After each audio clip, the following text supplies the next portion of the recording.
ನಿನಗೆ ಹೊಡಿಲಿಲ್ಲ ಅಂದ್ರೆ ನನಗೆ ನಿದ್ದೆ ಬರಂಗಿಲ್ಲ, ಅದಕ್ಕೆ ಹೊಡಿತಿದ್ದೇನಾ ಅಂತವ. ಇನ್ ಕೇಳಿದ ಬಳಿಕ ಹೆಂಡತಿ ಖುಷಿ ಇನ್ನೇ ಆಗಿರ್ತಿಲ್ರಿ. ಖುಷಿ ಹೆಚ್ಚಾಗ್ಯದ ಮಾತಾಡ್ಬೇಕಂತ ಗುರುಗಳು ಮಾತಾಡಬೇಡ ಅಂತ ಹೇಳ್ಯಾರ. ಮುಂದೆ ಕೊತ್ತಳು ಬಂಗಾರ, ನನಗೆ ಯಾರೂ ಇಲ್ಲ, ಯಾವ ಬಂಧು ಬಳಗವೂ ಇಲ್ಲ, ನನ್ನ ಬಾಳ ಸಂಗಾತಿಯಾಗಿ ನೀ ಬಂದಿರುವೆ ಅಂದ ಬಳಿಕ ನಿನಗೆ ಹೊಡೆದಿಲ್ಲ, ಬೇರೆ ಯಾರಿಗೂ ಹೊಡೆದಿಲ್ಲ, ಇಷ್ಟು ಹೊಡೆದರೂ ಸಹಿತವಾಗಿ ನನ್ನ ಜೊತೆ ಸಂಸಾರ ಜೀವನವನ್ನ ನೀ ಮಾಡಿದೆ ಅಂದ ಬಳಿಕ ನೀನೇ ನನಗೆ ಪಾರ್ವತಿ, ನೀನೇ ನನ್ನ ದೇವತೆ, ನನ್ನ 4 ಮಕ್ಕಳ ಮುದ್ದಿನ ತಾಯಿ, ನನ್ನ ಮುದ್ದಿನ ಹೆಂಡತಿ ಅಂದ. ಎಷ್ಟು ಖುಷಿ ಆಗ್ಲಿಕ್ಕಿಲ್ರಿ. ಮಾತಾಡು ಚಿನ್ನ ಮಾತಾಡು ಅಂತ ಹೇಳಿದ. ಕೊನೆ ಮಾತು ಎಷ್ಟು ಚಂದ ಹೇಳ್ತಾನೆ ಹೆಂಡತಿಗೆ ಕೇಳ್ರಿ. ಕುಡಿಯುವಂತ ಮನುಷ್ಯ ಕುಡಿತವನ್ನ ಬಿಟ್ಟ ಬಳಿಕ 9ನೆಯ ದಿನದ ಮಾತು ಎಷ್ಟು ಚಂದ ಅದ ಇಲ್ಲಿ ಹೇಳಿದ ಹೆಂಡತಿಗೆ. ಇಲ್ಲಿ ಬಂಗಾರ, ನನ್ನ ಚಿನ್ನ, ಇಷ್ಟು ದಿನ ಕುಡಿದು ನಿನ್ನ ಬೇರೆಯವರ ಕೆಲಸಕ್ಕೆ ಕಳಿಸಿದೆ, ದನಕರಗಳನ್ನ ಮಾಡಿದೆ, ನನ್ನ ಮಕ್ಕಳನ್ನ ಶಾಲೆಗೆ ಕಳಿಸಿರಿ, ನಾ ಒಂದು ದಿನವೂ ಒಂದಿಷ್ಟು ಹಣ ಕೊಟ್ಟಿಲ್ಲ, ನನ್ನ ಕುಡಿತಕ್ಕಾಗಿ ಇನ್ನೊಬ್ಬರ ಜೊತೆ ಸಾಲವನ್ನ ಮಾಡಿದೆ, ಕರೆ ನಿನ್ನ ಮಕ್ಕಳಿಗಾಗಿ ನಿನಗಾಗಿ ನಾನು ಒಂದು ಸೀರೆ ತಂದು ಕೊಟ್ಟಿಲ್ಲ, ಮದುವೆ ಆಗಿತ್ತಂದ್ರು ಒಂದು ಸೀರೆ ತಂದು ಕೊಟ್ಟಿಲ್ಲ, ಬಹಳ ಕಷ್ಟ ಕೊಟ್ಟೀನಿ, ಇನ್ನು ಮುಂದೆ ಇಷ್ಟು ದಿನ ಹೊಡೆದಿಲ್ಲ, ಇನ್ನು ಮುಂದೆ ಕುಡಿಯೋದಿಲ್ಲ, ಯಾವ ದೇವರುಗಳು ನನಗಿಲ್ಲ, ಇನ್ನು ಮುಂದೆ ನಾ ಕುಡಿಯೋದಿಲ್ಲ, ನಿನ್ನ ತಲೆ ಮುಟ್ಟಿ ಹೇಳ್ತೀನಿ, ಇದು ಸತ್ಯವಾದ ಮಾತದ, ನಿನಗೆಷ್ಟು ಹೊಡೆದೀನಿ, ಎಷ್ಟು ನೋವಾಗ್ಯದಲ್ಲ, ಇನ್ನು ಮುಂದಿರುವಂತ ದಿನಗಳು ಕಷ್ಟದ ದಿನಗಳನ್ನ ಮರೆತು ಬಿಡೋಣ, ಮುಂದೆ ಬರುವ ದಿನಗಳನ್ನ ಸಂತೋಷದಿಂದ ನಿನ್ನನ್ನ ಪಲ್ಲಂಗದ ಮೇಲೆ ಕುಂದಿರಿಸಿ ಸುಖದ ಸಂಪತ್ತಿಯಲ್ಲಿ ನೋಡ್ಕೊಂಡು ಹೋಗ್ತೀನಿ. ನನ್ನ ಬಾಲ ಸಂಗಾತಿಯನ್ನು ಮಾತಾಡಿ ಒಂದು ತುತ್ತು ರೊಟ್ಟಿ ಉಣಿಸುವಂತ ಬಿಡಿದ. ಅವಾಗ ಗುರುಗಳ ಮಾತು ಮೀರಿ ಊಟಕ್ಕೆ ಕೊಡುತ್ತಾರೆ. ಇದು ಗಂಡರನ್ನ ಕುಡಿತದಂತ ಬಿಡಿಸುವಂತ ಲಕ್ಷಣಗಳು. ನಿಷ್ಠೆಯಿಂದ ಅನ್ನ ಮಾಡಿ ಚರಗಂಡನೆ ಉಳಿಸುವ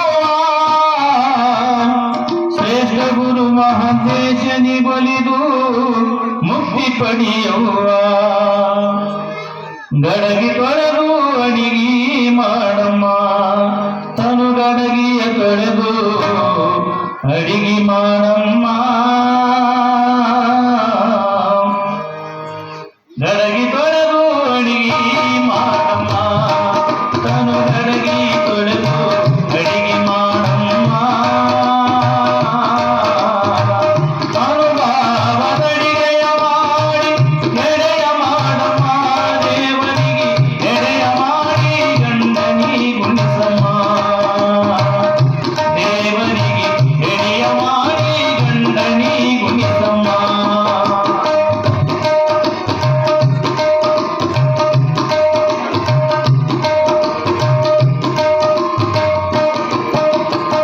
ಕರ್ಮವೆಂಬ ಜೋಳ ಬೀಸುವ, ಈ ಕರ್ಮವೆಂಬ ಜೋಳ ಬೀಸುವ, ಧರ್ಮ ಜಲಡಿ ಹಿಟ್ಟ ಸೋಸುವ, ನಿರ್ಮಲಾತ್ಮ ನೀರ ಹಾಕುವ, ದೇವರಿಂದ ಕಣಕಾಲ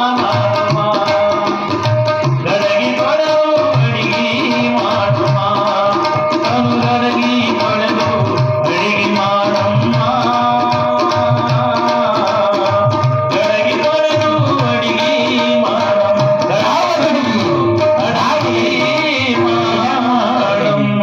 ಶರೀರ ಅನ್ನುವಂತ ಗಡಿಗೆಯನ್ನು ತೊಳಿಬೇಕಂತ. ಗಡಿಗೆ ಅಂತಂದ್ರ ಮನೆಯೊಳಗಿರುವಂತ ಮುಸಲಿ ಗಡಿಗೆ ಅಲ್ಲ. ಮನಸ್ಸು ಮೊದಲು ಸ್ವಚ್ಛ ಆಗ್ಬೇಕು, ದೇಹ ಅನ್ನುವಂತ ಗಡಿಗೆ ಸ್ವಚ್ಛ ಆಗ್ಬೇಕು. ಸ್ವಚ್ಛ ಆಯ್ತಂದ್ರೆ ಸಂಸಾರ ಅನ್ನುವಂತ ದಾಂಪತ್ಯ ಬಹಳ ಚಂದ ಉಳ್ಕೊಳ್ತದೆ. ಇಲ್ಲಿ ಈ ಹೆಣ್ಣ ಮಗಳು ಲೌಕಿಕದ ವಿಚಾರವಾಗಿ ತಮ್ಮ ಸಂಸಾರವನ್ನು ಕುರಿತು, ಒಂದು ಮನೆಯನ್ನ ಕುರಿತು ವಿಚಾರವನ್ನ ಮಾಡುತ್ತಾಳೆ. ಇಲ್ಲಿ ಲಿಂಗಮ್ಮನು ಸಹಿತವಾಗಿ ತನ್ನ ಸಂಸಾರ ಬಹಳ ಚಂದ ದೇವನ್ನ ತರ್ಕ ಶಾಸ್ತ್ರವನ್ನ ವಿಚಾರವನ್ನ ಮಾಡುತ್ತಾ ಕಾಲವನ್ನ ಕಳೆಯುತ್ತಾ ಹೊಂಟಿದ್ದಾಳೆ. ಇಲ್ಲಿ ಹೋಗುವಂತ ಸಂದರ್ಭದೊಳಗೆ ಗುರು ಕೃಪೆ, ಭಗವಂತನ ಕೃಪೆ ಅಂತಕ್ಕಂಥದ್ದು ಬಹಳ ದೊಡ್ಡದು. ಲಿಂಗಮ್ಮನಿಗೆ ಶಾಲೆ ಕಲಿತಿಲ್ಲ ಅಂದರೂ ಸಹಿತವಾಗಿ ನಿಜಗುಣರ ವಿಚಾರಧಾರೆಗಳನ್ನ, ತರ್ಕಶಾಸ್ತ್ರ ವಿಚಾರಗಳನ್ನ ಓದು ಬಲ್ಲವರ ಜೊತೆ ಕುಳಿದುಕೊಂಡು ಅವರಿಗೆ ಓದುವುದಕ್ಕೆ ಲಿಂಗಮ್ಮ ಪುಸ್ತಕ ಕೊಡುತ್ತಿದ್ದಳು.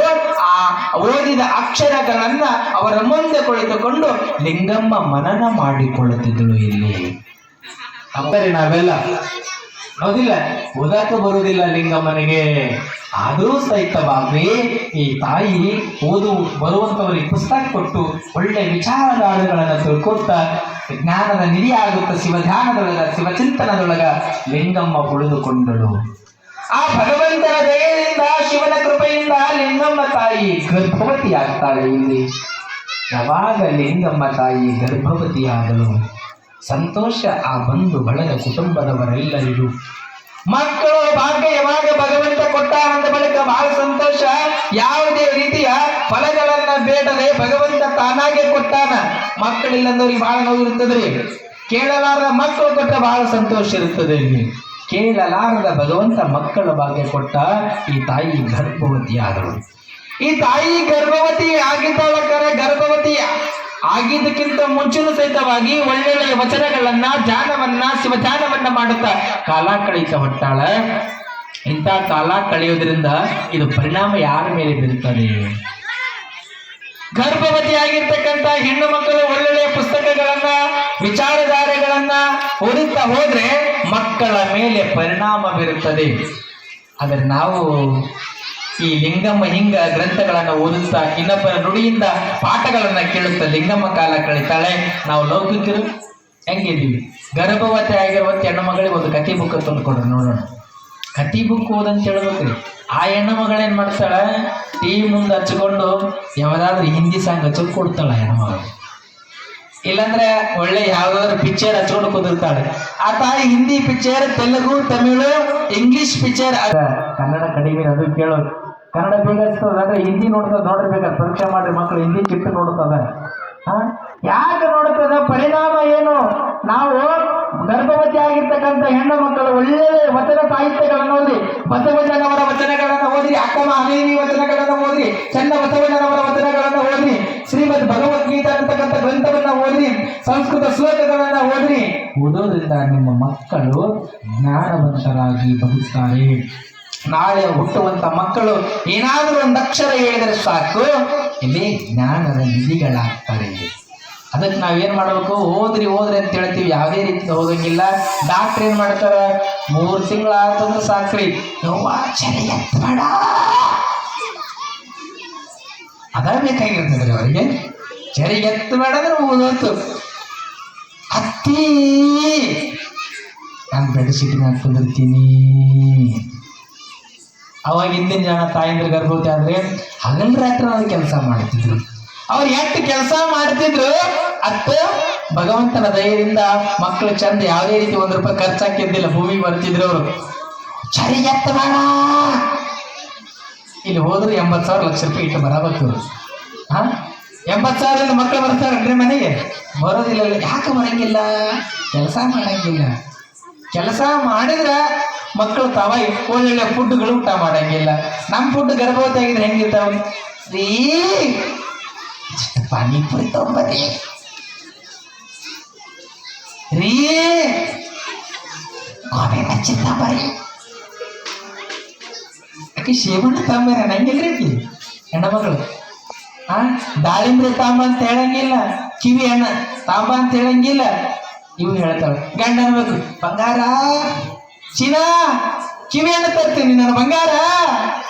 ಕಿವಿ ಹಣ್ಣ ತಿನ್ನೋದು, ಕಿವಿ ಹಣ್ಣು ರೀ ರುಚಿ ಇರಂಗಿಲ್ಲ, ಅದು ಬೇಡ. ಬ್ಲಡ್ ಹುಡ್ತದು ರೀ, ಬೇಡ ರೀ, ನನಗೆ ಗೋಬಿ ತೊಂಬರಿ. ಗೋಬಿ ತಿಂದು ಅವು ವೇಟ್ಲೆಸ್ ಮಕ್ಕಳು ಹುಟ್ಟಾಕೈತಾವ. ವೇಟ್ ಇರಂಗಿಲ್ಲ, ಗ್ರಾಮ್ ಬರಂಗಿಲ್ಲ, ತೂಕ ಬರಂಗಿಲ್ಲ, ಬರಾಲು ಒಂದಿಷ್ಟು ತಿನ್ನೋದೇ ರೀ.